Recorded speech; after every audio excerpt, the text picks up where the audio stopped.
May 4 കഴിയുമ്പോൾ, അതായത് election declare ചെയ്ത് കഴിഞ്ഞതിന് ശേഷം വരുന്ന മാറ്റങ്ങൾ എന്തൊക്കെയാണെന്ന് നമുക്ക് ഊഹിക്കാവുന്നതേ ഉള്ളൂ. പാലിൻ്റെ വില കൂട്ടാനുള്ള ശ്രമത്തിലാണ് മിൽമ. പാല് കൂട്ടുമെന്ന കാര്യത്തിൽ യാതൊരു സംശയം വേണ്ട. ഇനി പാല് മാത്രമാണോ?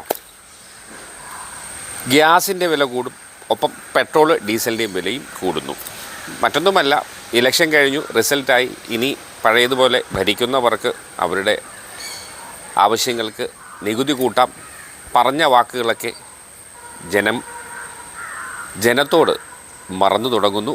അപ്പോൾ ഇനി മറ്റൊരു ഇലക്ഷൻ വരെ കാത്തിരിക്കേണ്ടി വരും പുതിയ വാഗ്ദാനങ്ങൾക്ക്. എന്തായാലും ഇതൊക്കെ നമ്മൾ അനുഭവിക്കാൻ ബാധ്യസ്ഥരാണ്. അപ്പോൾ ഉറപ്പിക്കുക, പാലിന് വില കൂടിയിരിക്കും. ഇപ്പം തന്നെ പലയിടങ്ങളിലും അപ്രഖ്യാപിത വില കൂട്ടലുണ്ട്. ഗ്രാമപ്രദേശങ്ങളിലൊക്കെ പാലിന് 52 രൂപയാണ് 1 ലിറ്റർ പാലിന് സൊസൈറ്റികളിൽ. പക്ഷേ ഇപ്പോൾ പലയിടങ്ങളിലും 54, 55, 60 രൂപ മുതൽ വരെ വാങ്ങുന്ന പാൽ സൊസൈറ്റികളുള്ള കേരളത്തിലാണ് നാം ജീവിക്കുന്നത്. അപ്പോൾ ഇതൊന്നും ഒരു പുതരിയല്ല, പുതുമയല്ല. വാർത്തകളും വിശേഷങ്ങളും അവസാനിക്കുന്നില്ല. നല്ല നല്ല വാർത്തകളുമായി നമുക്ക് വേഗം വീണ്ടും കാണണം. അതുവരെ എല്ലാവർക്കും നല്ലൊരു ദിവസം ആശംസിക്കുന്നു.